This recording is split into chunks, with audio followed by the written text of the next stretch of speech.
our first and only episode of our neuro podcast. This one's for you, Brian, and only you. Yeah, we're gonna go through some concepts and principles, and then at the end we'll end on us going through a scene from The Pursuit of Happiness, looking at some of these concepts. Cool. Okay, I'm excited. Yeah, I'm excited to be allowing this to be play. Yes. Okay, so my first concept that's been really, really helpful, I think, over the course of the semester is Panksepp's primary affect system. So these like 7 core instinctual emotions, which are seeking, care, lust, play, fear, sadness, which is the panic grief system, and then anger or the rage system. And so these are, the principle would be like core instinctual emotions that like Brian over the course of the semester referred to as like the deep motherboard. Yeah, and so those are things that drive behavior and form like the subcortical foundation for our clients or like any human's like emotional world and felt experience. Yeah. I think they're talked about as that these are both governed by both fast and slow systems in regards to our emotional experience. And there are quite a few different systems, like neural structures that like are the foundation like for all of these different experiences. But throughout all of them, which is what like the deep motherboard is the periaqueductal ductal gray is like found in like all of these affect systems because it's the grand central station of emotion. Yeah, so I found this on page 63 of Reassembling Models of Reality.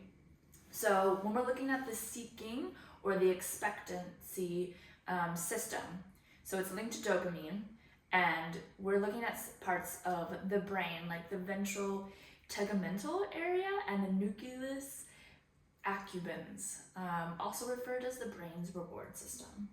And so these drive approach behaviors necessary for survival and thriving. The lust or sexual excitement system very much involves oxytocin. I feel like I was looking at this paper, I think they were also talking about that this involves like steroids and vasopressin. Yeah, and so these are using the hypothalamus, the septal region, and the hypothalamic nuclei. Yeah, the care and nurturance system. So there's going to be linked neurotransmitters such as oxytocin, dopamine, endogenous opioids, as well as the anterior hypothalamus, the anterior cingulate, the paraventricular nucleus, and the bed nucleus of the striatus terminalis, BNST. You know what I'm talking about, Brian. The BNST. And specializes in non-sexual tenderness and nurturing behaviors. So the system is theorized to have evolved actually from the lust system, which I found really interesting. Yeah, recognizing some of the ways in which these have evolved over time.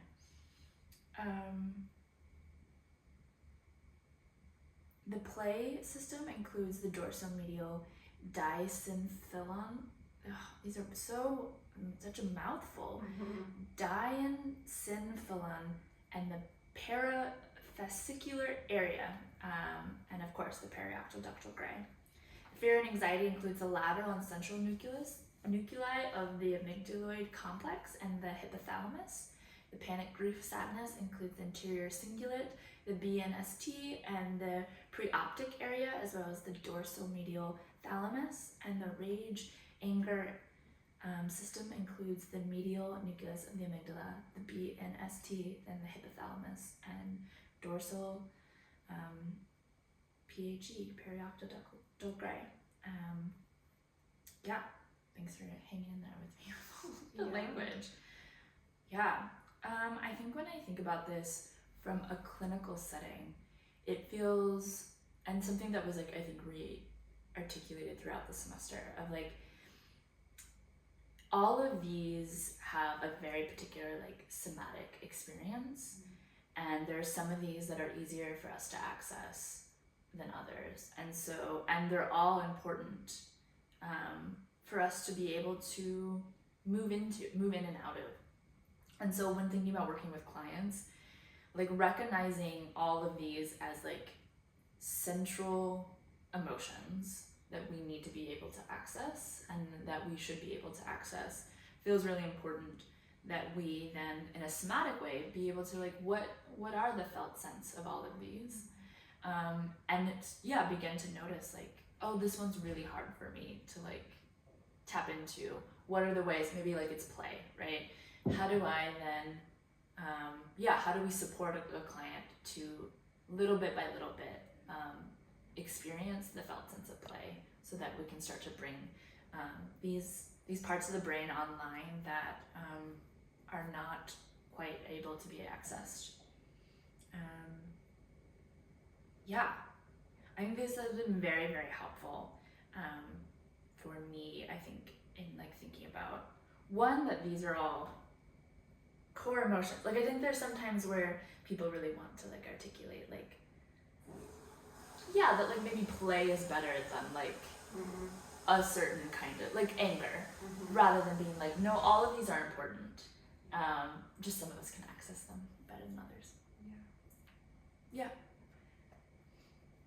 Yeah, I'm gonna go a little bit out of order now, because what you spoke to just really ties in with one of my concepts, which is the psychic archetypes. And the way that I have been thinking about them is, we spoke to it a little bit in class about creating or creatively balancing this like reciprocal tension to avoid collapse and intransigent tug of war. So essentially the way I'm holding the archetypes is that we have these like psychic and affective states that are archetypal in that they are like universal. Their universality is what makes them archetypal. And so, and I think that like some scholars would also argue that it's, these archetypes are sort of like a peek behind the curtain of the collective unconscious. And I like dovetails so nicely with what you were just speaking to, because the structures, the neurostructures involved is the periaqueductal gray and the subcortical midline structures, depending on which of the archetypes we're speaking about, the amygdala, the thalamus, the anterior cingulate cortex, all of the things you just mentioned when you were speaking about the periaqueductal gray. And that when we can creatively navigate the archetypal tensions between like the lover and the warrior, or the magician and the royal, that we get closer to the transcendent function, which kind of paradoxically goes beyond opposites. And this is a quote from Geoffrey Miller's work, The Transcendent Function. Goes beyond opposites and is the both and the neither nor. So in terms of the clinical application, I think too, one of the things I like about drawing on the archetypes is that it's, at least for me, it's a lot more playful and imaginative than like trying to speak in the language of like pathology and disorders and things. And I was just thinking that it was like a lot less pathologizing. Yes. And the fact that we do see them in these like really cross-cultural mythologies and stories, I think it just, rather than like narrowing in on like a personal individual characterological pathology. It's like, no, like everyone on like the planet experiences this kind of stuff. So for application, just really, I've been thinking a lot about what we talked about in class, where if someone is coming in with a lot of the challenges that we might associate with the lover, then to kind of bring in the balance, we will work with the warrior energy, like either rage or like boundary work, and just, yeah, I think I just really appreciate the idea that like we all maybe sometimes have moments in life where we either have too much of something or too little of something else, and just like where can we find and introduce some like balance. And I also really like this quote. It's from Aldrich Sean's book. All primordial self-processes have direct connections to the periaqueductal gray, located at the heart of the subcortical midline structures, which may be the ideal foundation for the Jungian self. So again, just really going back to the universality. That the archetypes bring in, but also that the affective states of the periaqueductal gray bring in. You know, like those 7 circuits that you just mentioned, like we all have them. So cool. It's so cool to like read about things that like I don't know if that realm is like my thing, but like I think it was helpful. I think the times where I read about archetypes, sometimes I would struggle to like really vibe with it, and I think like connecting it to like, oh, it's more than just like concepts. Like these, we can recognize the ways in which some of these states do take place in certain parts of the brain and have somatic, like an emotive feeling. I think that it took something that felt like, okay, we're kind of just swimming in this like, sure, an archetype. I'll give you that. I don't know, there's something that it wasn't like, didn't feel concrete maybe in Jungians, to me. This is very much to Annalise. But this I think felt it more grounding of like, oh, this is why this can make sense. And sometimes I need that, like that science, or like, oh, okay, yeah, this is what's happening here when we talk about this archetype in the brain, or just like emotively. Yeah, cool. All right. Going in a little bit, I mean, I guess, yeah, going into sort of specific one of those affects systems of like looking at play. So play, Stuart Brown defines as a spontaneous and non-stereotyped, intrinsically pleasurable activity free of anxiety or other overpowering emotions, without a visible, clear-cut goal other than its own activity. How nice. Yeah, I think when I like read that, like I notice, yeah, my jaw like soften, and like my shoulders roll back, like, yeah, a goal, like no other goal other than its own activity.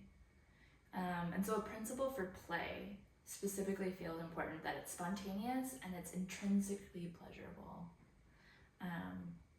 Yeah, when we're talking about play, the thalamus is really important, specifically the dorsal medial diencephalon and the paravascular area, as well as, of course, the periaqueductal gray. I feel like we need like the horn sound, like the like every time there's a periaqueductal gray. Yeah, like clinically, when we think about play, I mean, I think it was hammered in a way that like every time it was said, I was like, yes, this is so important. Like we as therapists need to have like access to play, and if we don't, like it feels really important that we like explore in that. Yeah, because when we think about play, I think in the Ogden and Fisher article, they were talking about that affect regulation is not just about the dampening of negative emotions, but also the intensifying and amplifying of positive ones.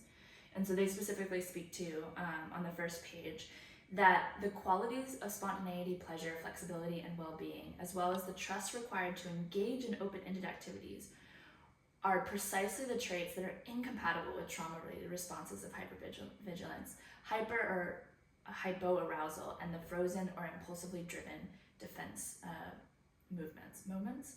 Like, just really recognizing that when we access play, like, we cannot also be in hypervigilance. Like, when we access play, we cannot also be in a state of sympathetic or parasympathetic. That we need, I think play is a combination of both sympathetic and parasympathetic together. The social engagement system of parasympathetic with sympathetic. I guess what I mean is the trauma response within those, like, we can't, and so it is a really beautiful way of, like, we can't just prevent trauma responses from coming in. We also have to give the body another strategy of how to, like, navigate and amplify things that feel good. So it feels really, really important, and it can be done in so many ways. Like, I think we explored over the course of the semester. Like, it doesn't have to be like play as a what's the word I'm looking for? Someone in a different class was just talking about this, Lolly, about play doesn't need to be like a prescription, like a very specific strategy. It could be just imagining and imaginal, or it could be even just the way that we might modulate our voice. So in the past few minutes, like, my voice goes up and my voice goes down, and like there is a level of, even if that's not like what we think of play, there is a level of like bringing in spontaneous and like flowing, maybe regulation into, maybe that's not the same thing, but I think that we can use play can be also like not just explicit things is what I'm saying. Like, I think it can be brought up through the voice, and not just through a specific practice or a specific protocol. I think that's all I got. And then I fucking love like that this play was so important in this course. I think that's not something I expected from a neuro course, and like kudos to you, Bryant. Like, I feel so important. There's plenty of people, and I feel like in our cohort that like I think we would talk about play, and it was not like always understood as something that like maybe is vital to therapy. And I think it's starting to be people being like, oh wait, that's something that we can take seriously in some ways, or maybe not take seriously. Maybe we don't want to take play seriously. Maybe not, but yeah. And also, I think to your point about it doesn't have to be this, like, it can come in all shapes and forms, and it can even be in the way we fluctuate our voice. And I think that's so important, because like big play bids or like big gestures can actually, for a lot of people, be really intimidating or inaccessible. So like the really subtle, really small ways in which we can be playful, I think it's so valuable for people for which large play bids would be too much. Like play plus like attunement, I'm hearing that like attuned play like is so important in the ways in which we can meet a person, especially I think in the clinical space, meet someone where they're at, and it being just enough to maybe bring someone who's in hypoarousal like up a bit, without being like, oh, do you want to play? And it's like, well, the person's on, past the floor, they probably have no sympathetic like activation in their body to even meet you up here. And so if it's just a little bit, might bring them, like more possibility. Yeah. Yeah, I'm trying to. I want to try to make this flow as much as possible. So, Cool. I know that play, from what I understand, is like a beautiful integrator. And so the next concept that I want to talk about is neuroplasticity. Cool. Because I feel like when we integrate things, it means, or there's a better chance that maybe some things are like shifting and moving, which is essentially what neuroplasticity is. Basically the idea that our brains are plastic and that neural pathways when they become more worn and efficient, that means that there's been repeated activation of those pathways, which leads to stronger habits, consolidated memory and skills, and faster recall. And that's like really for better or for worse. It can go, neuroplasticity is apolitical. It just is. And yeah, so it doesn't matter whether you're doing something that's like quote unquote supportive or maybe like sabotaging, like with repeated activation, those pathways are going to become, I believe, more myelinated. Yeah. And so, just the habit just becomes more consolidated. So the principle, I feel like it's so cliche at this point, but neurons that fire together wire together. That's Hebb's law, or also apparently it can be referred to as Hebbian learning. And at a cellular level, this involves the mitochondria. We talked about that a lot in our class about just how vitally important it is that we have healthy mitochondria. The peptide hormones, oxytocin and vasopressin. And those are produced in the hypothalamus and released from the pituitary. And they support the protein synthesis that's necessary for neuroplastic processes.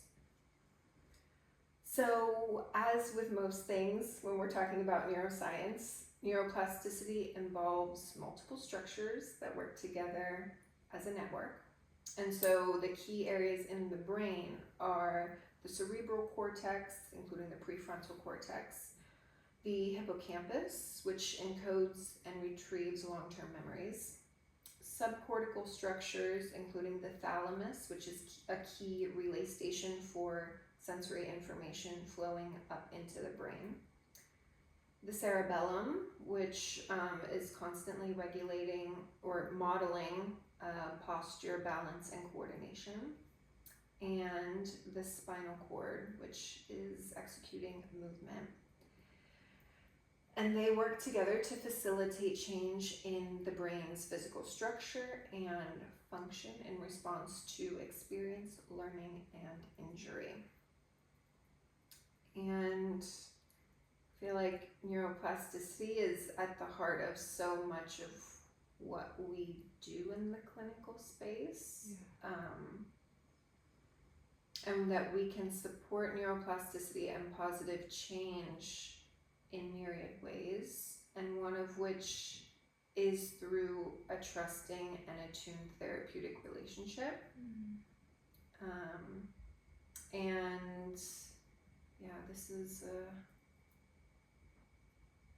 a quote from Causalino that the amygdala's fight-flight-freeze system, and specifically all of our biochemical responses of adrenaline and cortisol, halt the maintenance functions of the body, like our immune system, neuroplasticity, and new learning, in an all-out struggle for immediate survival. So, it's really important that we recognize that being in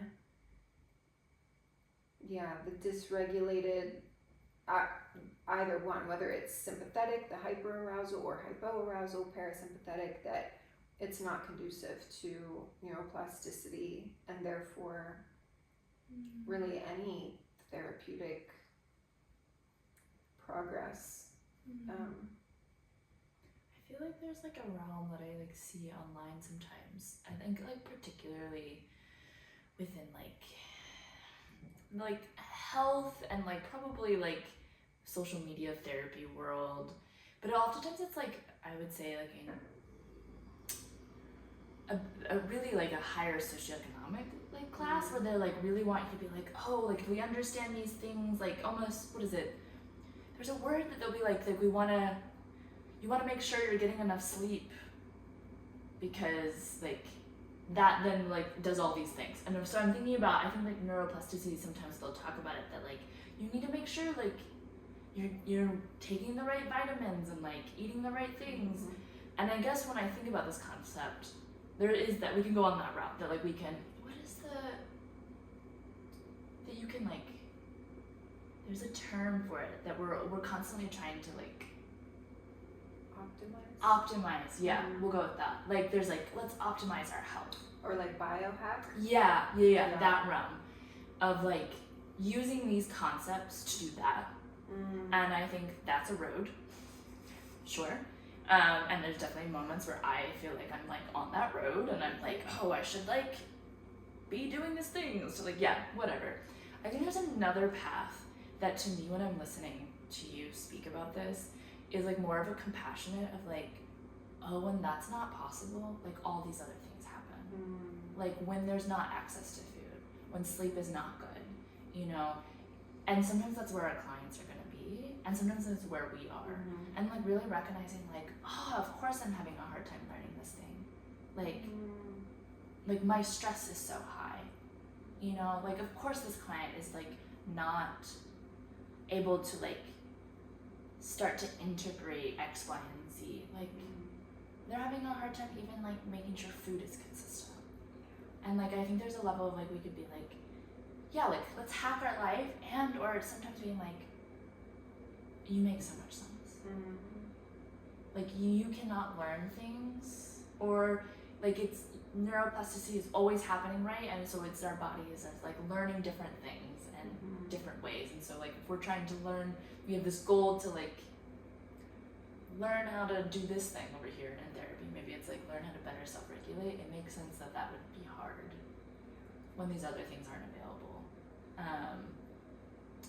But also like holding the hope that it is always like it's never not possible.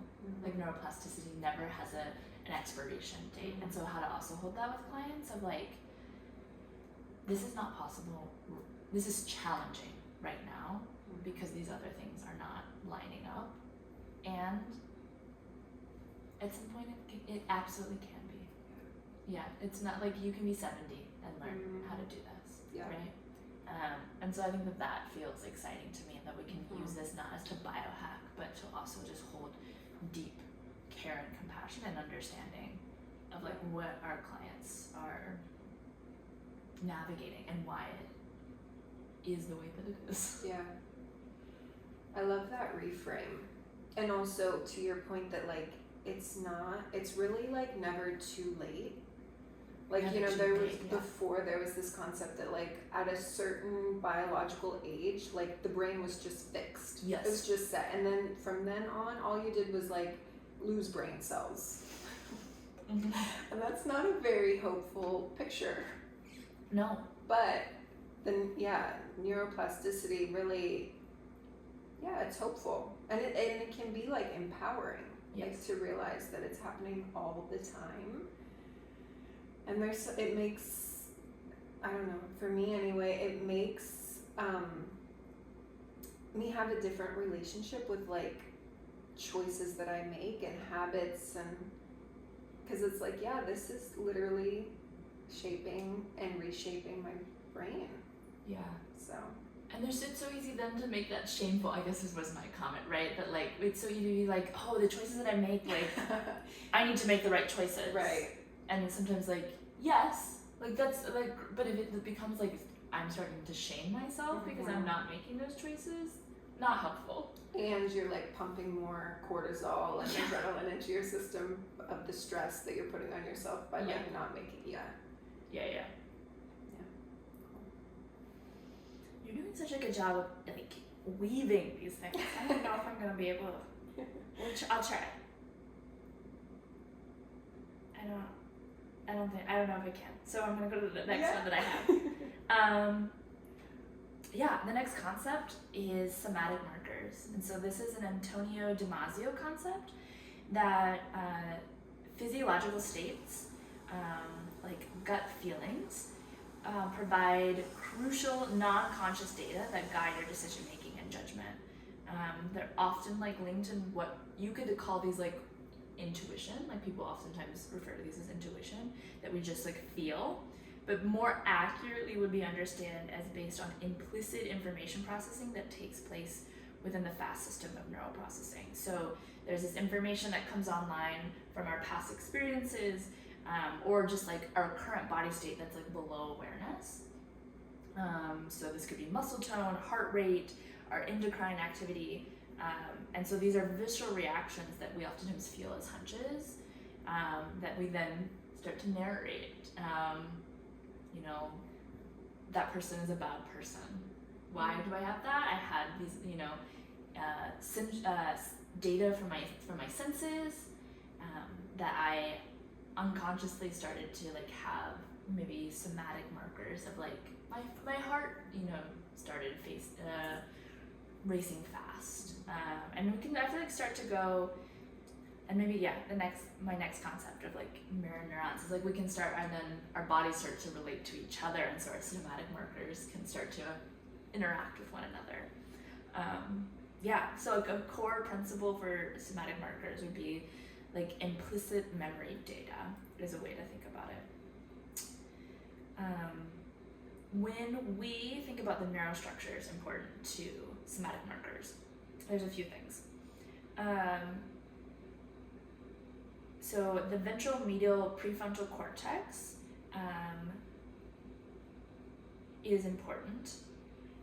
Particularly, then also, there was a study that Antonio Damasio did that he found that individuals with damage to the orbital and medial prefrontal cortex, the amygdala or the somatosensory cortex, had difficulty making good decisions in complex situations. And so he believed that this is because the subliminal bodily and emotional input to the amygdala had been cut off. So the OMPFC and the amygdala, and in these cases the somatic sensory cortex were all important in making those connections between the body and then the brain.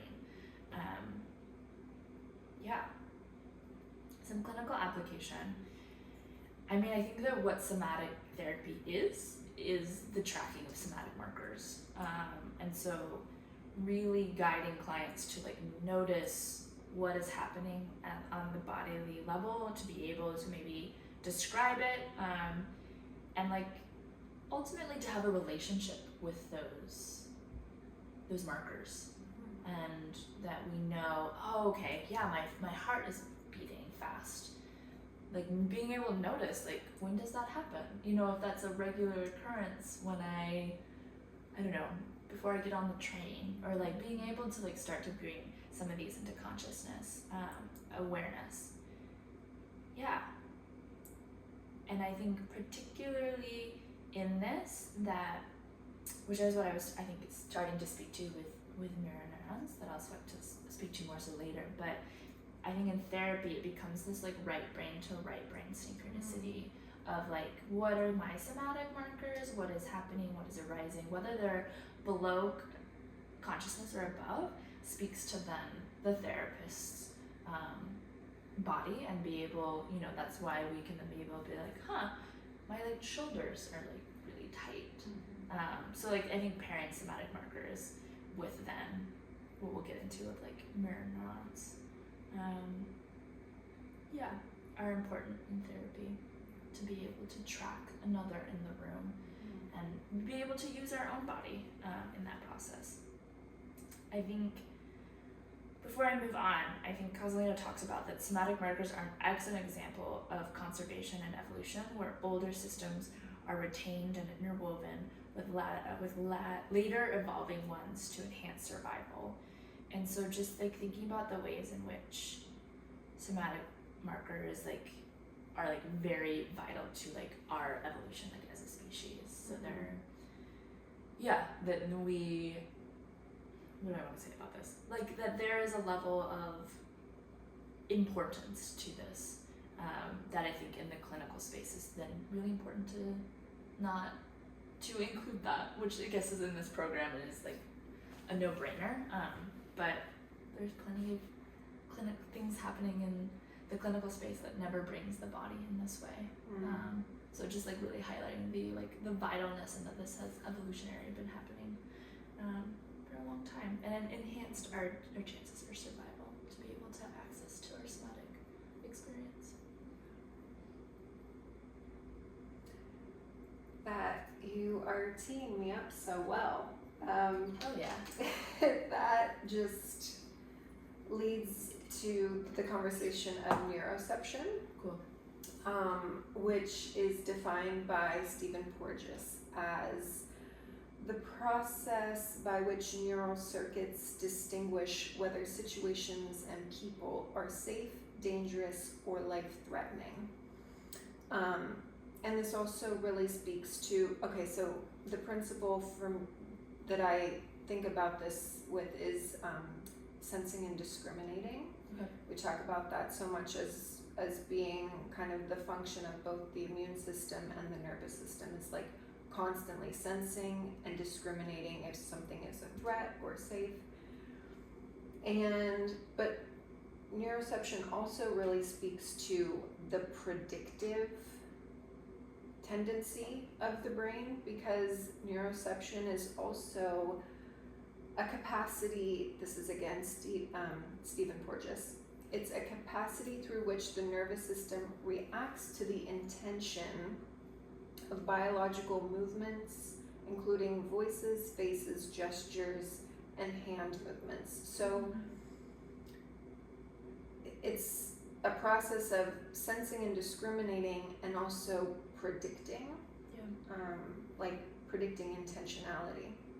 And it's referred to as the physiological sixth sense. And essentially, of course, it's happening below conscious awareness, and includes cortical areas located in or near the temporal cortex that reflexively interpret cues of threat and safety. And then the autonomic nervous system responds to top-down. See, this is where I get a little confused, because Porges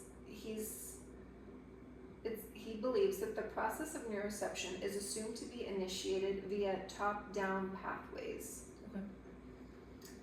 But Damasio and the somatic markers, it seems like it's more of a bottom-up process, and the viscera, and the guts and the felt sense of things, and then our conscious mind makes meaning of what we are somatically experiencing, our felt sense. So it's interesting. But according to Porges, this is like working from his framework, that the autonomic reactions then send sensory information about bodily feelings to the brain, where they are interpreted and consciously felt, which is, what I just said. But also implicated in this is the insula/insular cortex, which is constantly feeling the felt sense and predicting what might happen next. The amygdala, which is often kind of referred to as doesn't Causalino refer to it as the fire alarm or smoke detector? And of course, the periaqueductal gray. And the hypothalamus for initial processing and integration of interoceptive signals.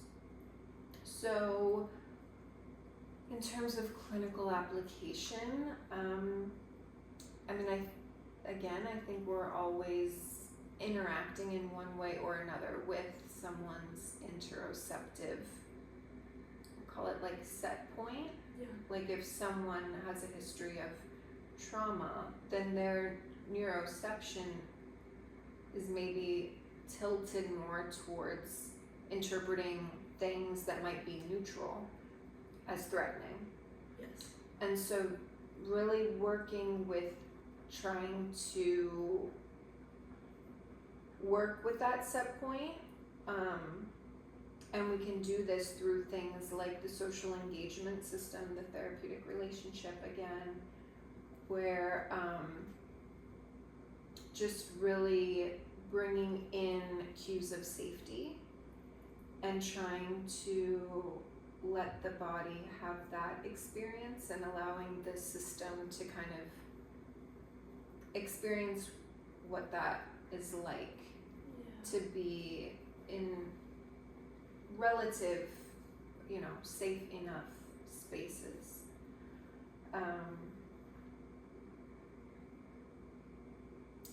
And then just this quote from Porges, I'll end on it. It's that the polyvagal theory proposes that the neural evaluation of risk and safety reflexively triggers shifts in autonomic state without requiring conscious awareness. So again, also it's very much implicating both the sympathetic and parasympathetic within the autonomic nervous system. So, I think neuroception is really speaking the language of like safety and threat. Yeah. And so, I think just being really mindful of that in the ways that we approach the therapeutic relationship. Yeah. And that could be so subtle, like really helping our clients like notice the subtleties of like that moment, that it doesn't have to make sense, that this doesn't feel safe. What has to make sense is like starting to track like that, the somatic experience of like, oh, when you say that, there is like a part of me that, maybe concaves or whatever it may be, and starting to be like, oh yeah, I think we have sometimes as a society like these really big concepts of like, this is safe and this is not safe, rather than the body speaks in very nuanced ways and like it doesn't have to make sense to us that this is not safe. We just have to start to learn like, oh, this is what's happening, this is what's here. And there's a level of like at least uncertainty in the body. And maybe I think that feels so distinct that when we really start to track what safety feels like, because then we're really honest, like, oh, what's happening right now is not safe. I think sometimes that's been my experience of like moments where it's like I want to tell myself, oh, like what do you mean that this isn't, that my body doesn't feel safe? But when I start to feel into like, oh, what does safety feel like? It's very different, somatically different, and plenty of people haven't really, that feels like a really important part of like the clinical space. For plenty of people, is like, oh, safety is this. Oh, okay. So how do I work with that now? And I feel like I've heard you speak to the opposite as well, where it's like your body is signaling that the situation is not safe, when in fact it might be. And there's just this,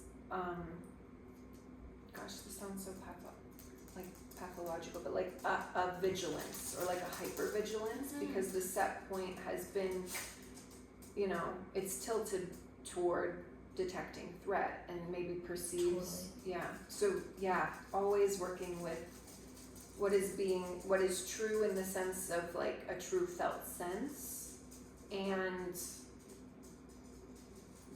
working with like how do we evaluate the safety or threat of an environment or a situation. Embody moments where it's overcoupled, I think we've talked about in this course. Cool. Moving into mirror neurons, and that's Luna, by the way.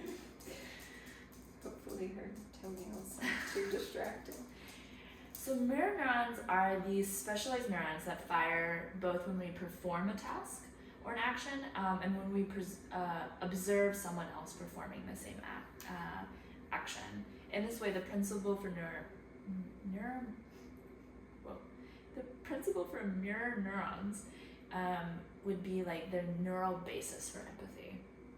And so this is where like imitation and learning and internal representation of self come in, and they help bridge the gap between self and other. And these activate. An example would be like when we see someone yawn, or when we see people like looking around and we start looking around. They happen in like really, really small settings that are oftentimes really silly. Of just like, oh, this is a very human thing. But I guess maybe it's not just a human thing. Important neurostructures for mirror neurons is they are a component of the parietal frontal executive system. So our visual system automatically triggers our motor and somatic circuitry with mirror neurons, and have been found in association with the frontal and parietal cortexes, which converge to process high-level information. These are so important to clinical application. So important, especially in somatics. So studies have shown that with a therapist, this is Casalino, page 90, studies have shown that therapists and clients will imitate each other's behaviors during session, and that the more that they like each other, the more imitation will take place. The facial expressions, our gestures, our posture, all activate these circuits that support attunement. So having our clients feel like we are there with them in their like inner experience. Mirror neurons, also on page 90 from Casalino, may help bridge the gap between sender and receiver, helping us understand one another and enhance the possibility of empathetic attunement. Thus, our internal emotional state, generated via automatic mirroring processes, can become our intuitive theory of the internal state of another. I think Casalino really articulates that this might be one of the most important variables in the therapeutic process. That when we can get in touch with our own somatic experiences, somatic markers, we have a possibility of what might be happening for our client in a way that they might not be consciously aware of, and might start to be able to bring conscious awareness to. And we also can model things. So not even just being able to be in touch with their internal world, to model play. We need mirror neurons to model a sense of whether it be upregulation or downregulation. We need mirror neurons, the right brain to right brain needs to be talking to one another. Is there anything else I would like to say to this? Maybe the last part is just that, that this comes from the reason why, one of the possible reasons why it works well in therapy is this was an important aspect of our parents in regulating with us, or in attachment, that there is an experience in which our parents can read our primitive expressions.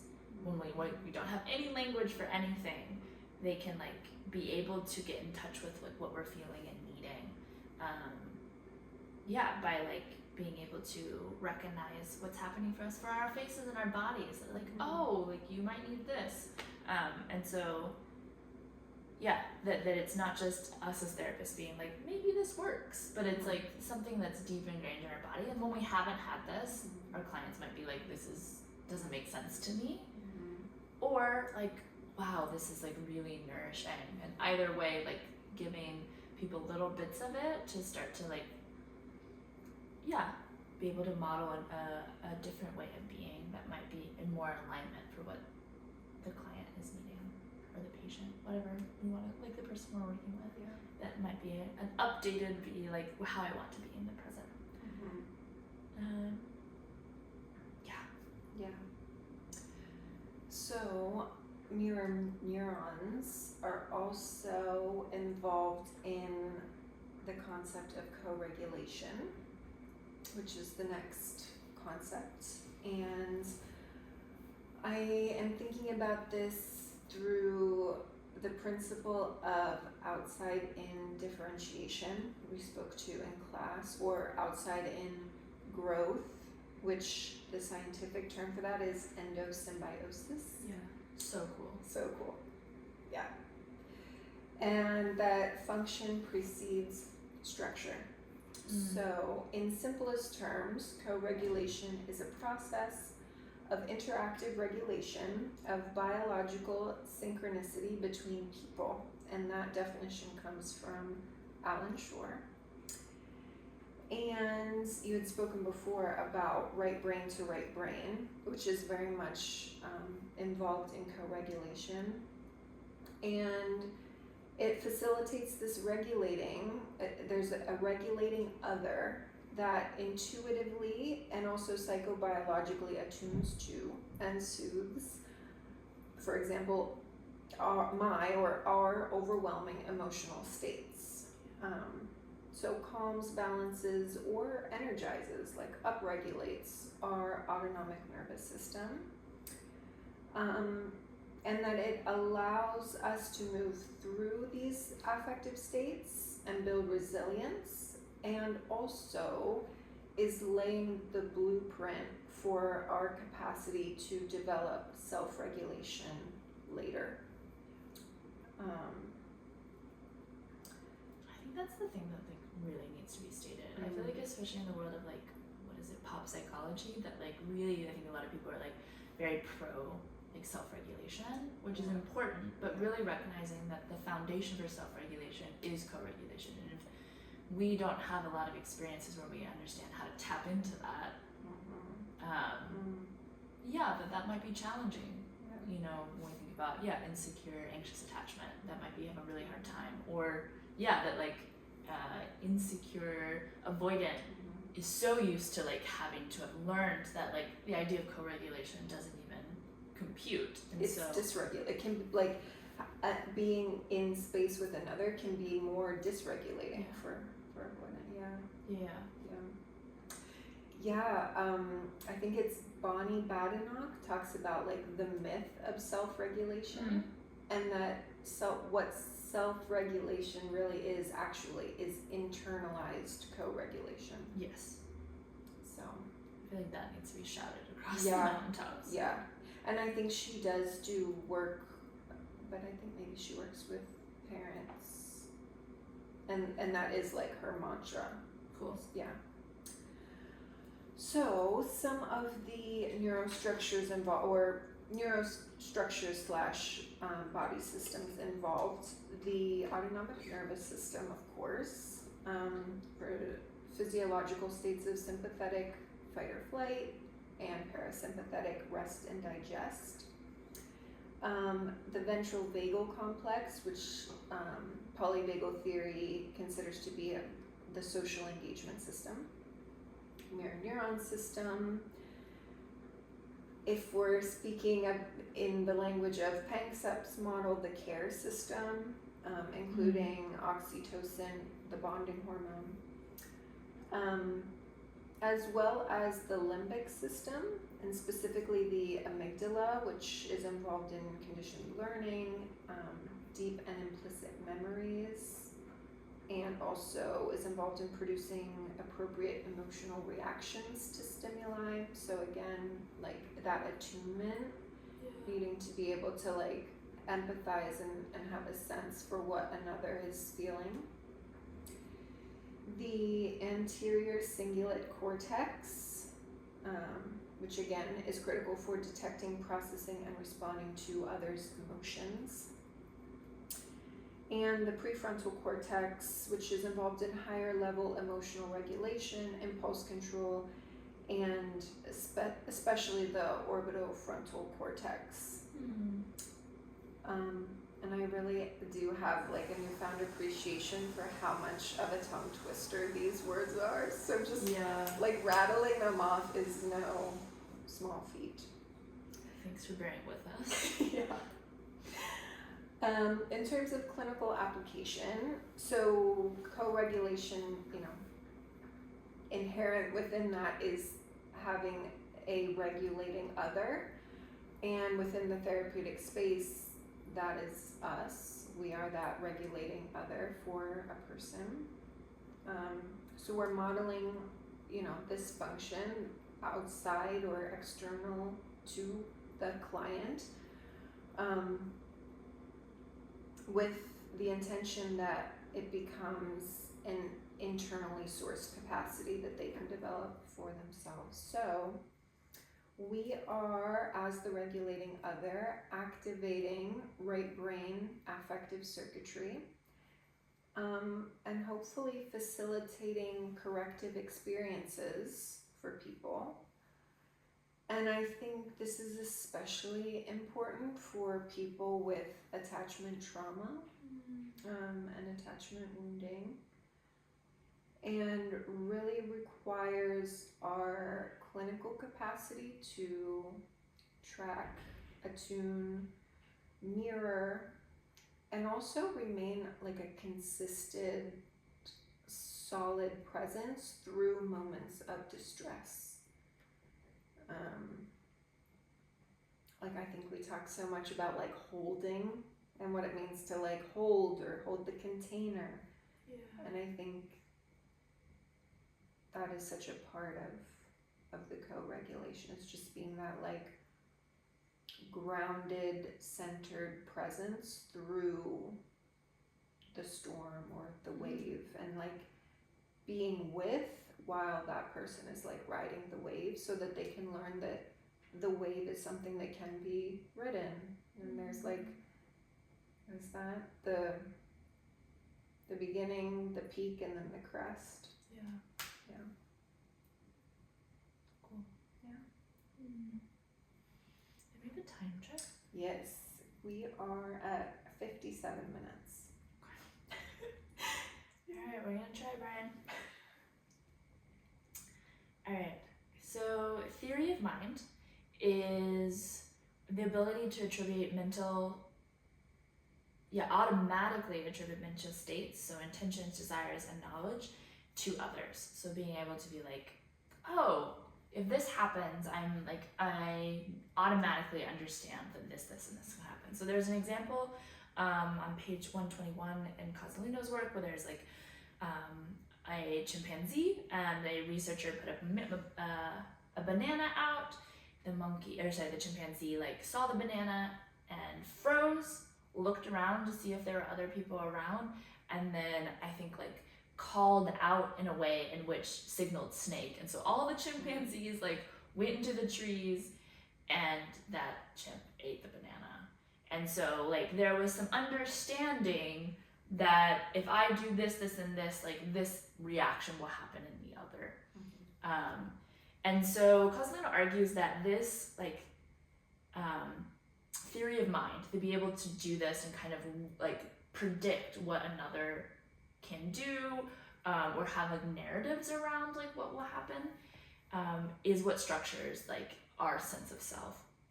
And that it uses the same neural machinery that we use to understand others. It's just the theory of mind and like turned inward. And so we create our theories about our own internal experiences and states based on these neural networks, like the default mode network that we use to understand others. And so this like a principle of the theory of mind would be that it's unconscious and automatic predictions. These structures may be using like the medial prefrontal cortex, the precuneus, the tempoparietal junction, maybe even the amygdala and the insula, which would be crucial for affective theory of mind processing others' emotions, and having an empathetic understanding. And then the default mode network and the sensorimotor reward systems can be involved. And so when we're accessing in somatic therapy, we're trying to access like a client's like somatic self. And so we might need to start to like work and guide, like not just living up in their heads of like a theory of who I am, but be grounded in a somatic sense of like, how do I feel into what it's like to be alive in this meat suit?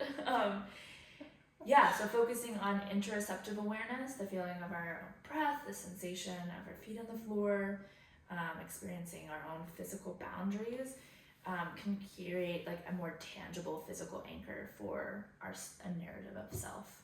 And so like we live in a body and a mind that is going to make stories about who we are and what others do, but we can also pair this and balance out with a felt sense of like who we are and what we do.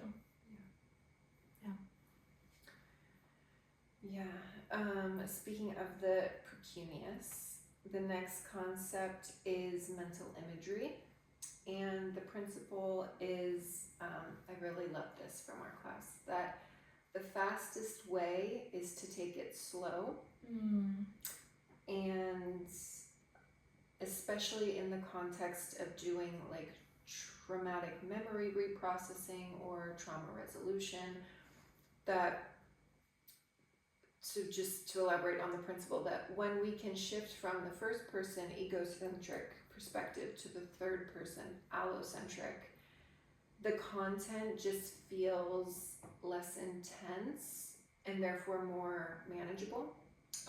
So mental imagery can be used in ways that provide a valuable entry point into trauma work and other topics that carry some charge. Just the idea that the third person witnessing of a scene feels safer because there is less of the interoceptive felt sense activation. That like floods us. So in the third person, the allocentric, this implicates the insula and regions of the somatosensory and somatomotor cortex. And the right inferior parietal lobe and the precuneus, which are regions of the mentalizing network, and the hippocampus and parahippocampus, which are also considered part of the allocentric hub, and the retrosplenial cortex.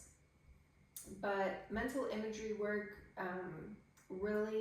so it activates the core of the brain, and especially the precuneus, which is known as the visual spatial sketch pad.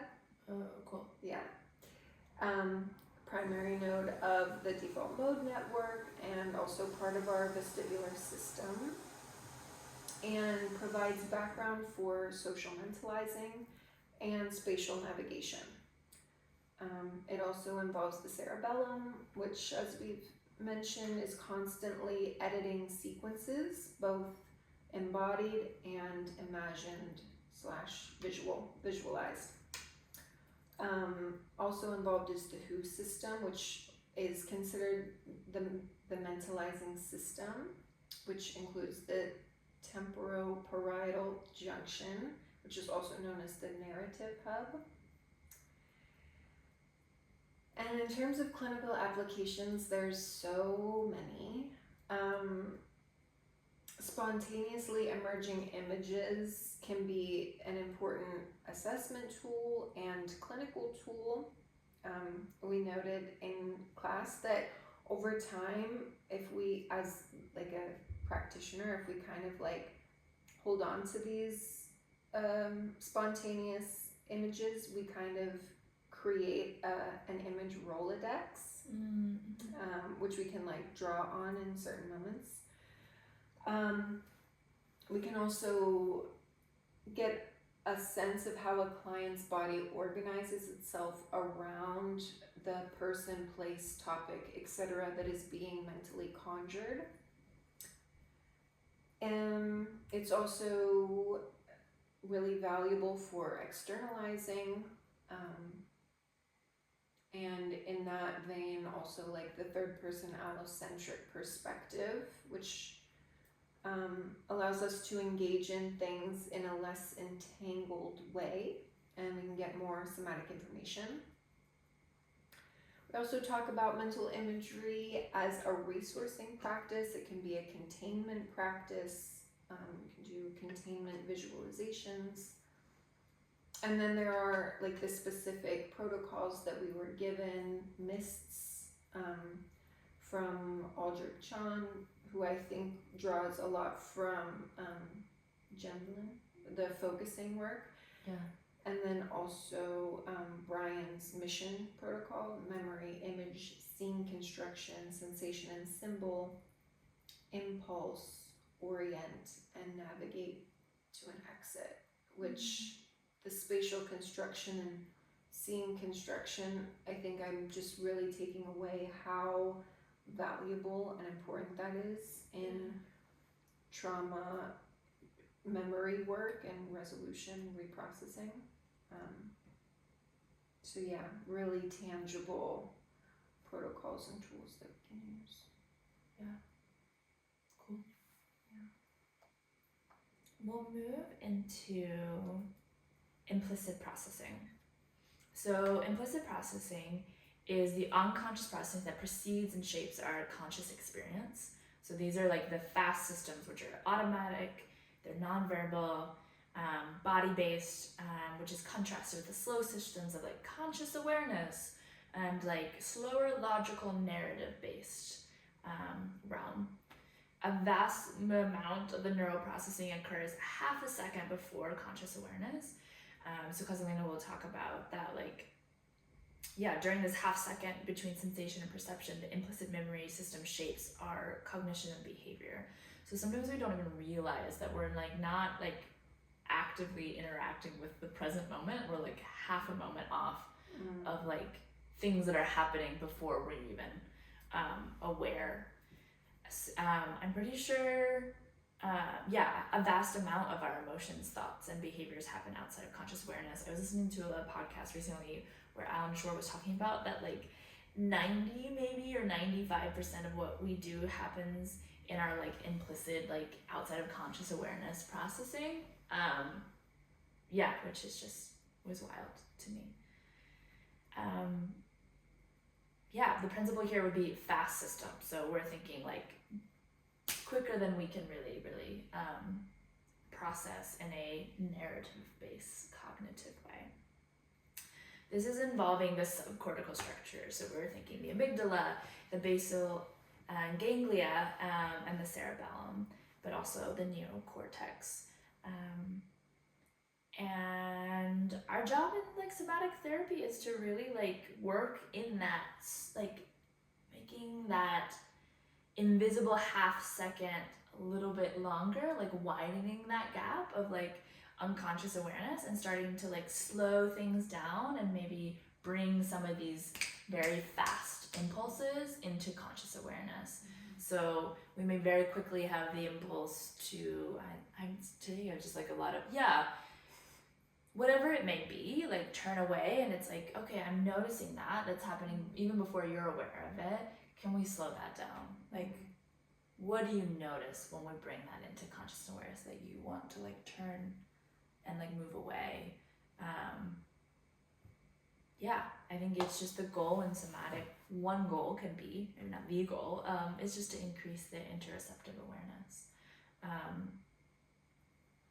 And being able to slow that half second down. And I think that Casalino talks about the the free won't. So like in that there is like, sometimes we often as humans think that we have free will, that we like, we make a lot of choices, but I think that Casalino was arguing that oftentimes we don't actually make the choice. Like we don't even realize that we're doing this thing. And so free won't is like, how do we build our capacity to like notice what's happening for us so that we might have a choice that like, actually, I'm not going to like pull away. And and have compassion in that process of like, Mm-hmm. yeah, that I don't actually have free will, that this is so happening so fast. Mm-hmm. And when I begin to build like curiosity around it, I might have a choice, as there's more awareness, and yeah, a somatic understanding of it. Mm-hmm. I want to make sure that this is still with us. Cool. Okay. Yeah. Okay. So the next concept is, well, it's kind of a concept pair, proprioception and kinesthesia. And I want to speak to them both because I think that they get used interchangeably and kind of sometimes lumped together. So basically the distinction is that proprioception is the body's sense of itself in posture, like in space. So yeah, the sense of the body's posture in space, whereas kinesthesia is the sense of the body's movement, the sense of the body moving in and through space. So whereas proprioception has more of an emphasis on like posture,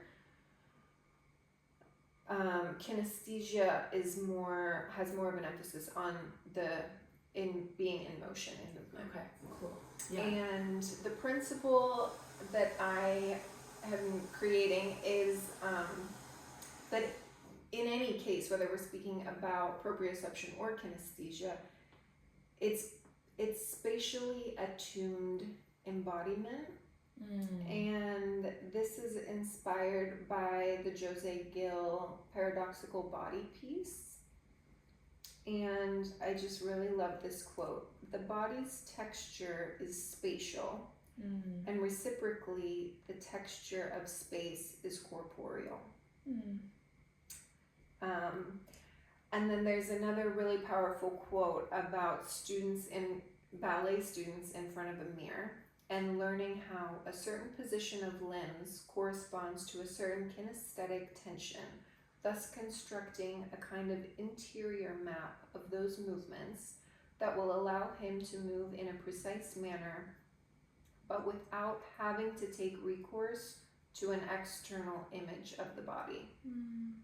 So we have this like internal somatic map that, it has a sense of itself and a felt sense of different positions and movements. And these capacities or senses involve mechanoreceptors, which are located in the muscles, tendons, joints, ligaments, etc.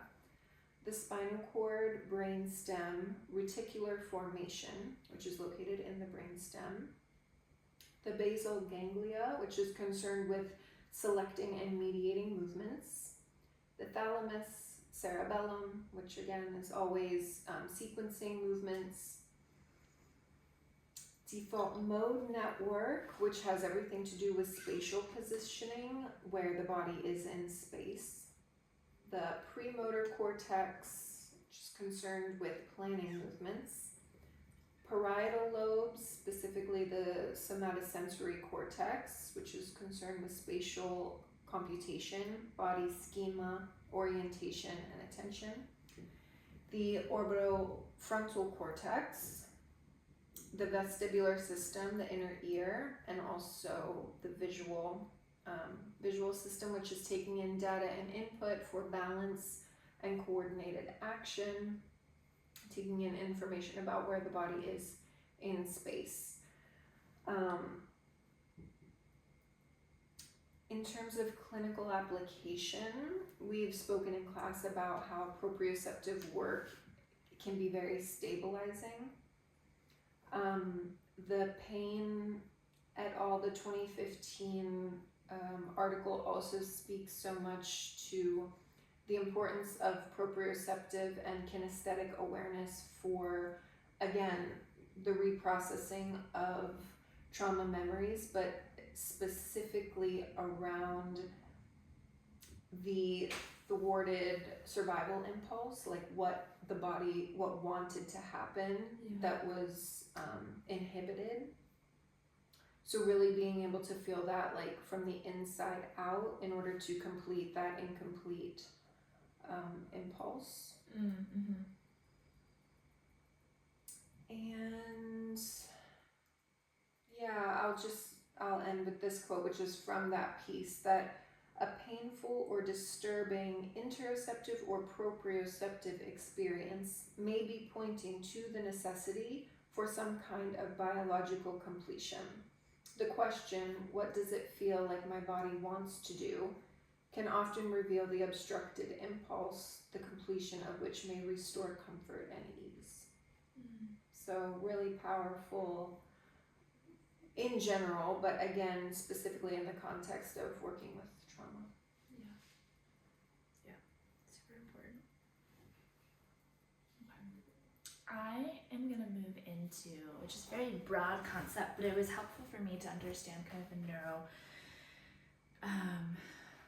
way of understanding it, but like attachment. So just at its core, attachment is, at its primitive core, Casalina will talk about attachment as like the regulation and fear and anxiety through proximity to caregivers. So Casalina will like really articulate that like it has been critical to our survival. Like connection has been one of the most important. And so attachment is basically our way of using connection as survival. At its biological core, we are wired to function as individuals embedded within groups, constantly balancing our own needs and the needs of others like around us. And so our brains are not pre-programmed at birth, but rather are built through an interactive process with the relational world. And so this is particularly true for the neural systems responsible for attachment and affect regulation, which are shaped by the qualities of our earliest caretaking relationships. For attachment, like central to those structures is the relationship between the orbitomedial prefrontal cortex and the amygdala. So the orbitomedial prefrontal cortex is located just above the eyes and serves as the apex of like emotional regulation. So whereas the amygdala acts as the primitive center for like appraising stimuli and like understanding, triggering like fear responses. The amygdala is like pretty formulated at birth, whereas the OMPFC takes many years to develop. And so infants rely entirely on their caregivers to serve as external regulators for their fear and anxiety. And so these early interactions of like, oh, that was a lot, I don't know what to do, oh, I have a caregiver that comes in and like soothes me and teaches me how to do that, and I then download that into my own system, really shapes the circuitry between the O and P.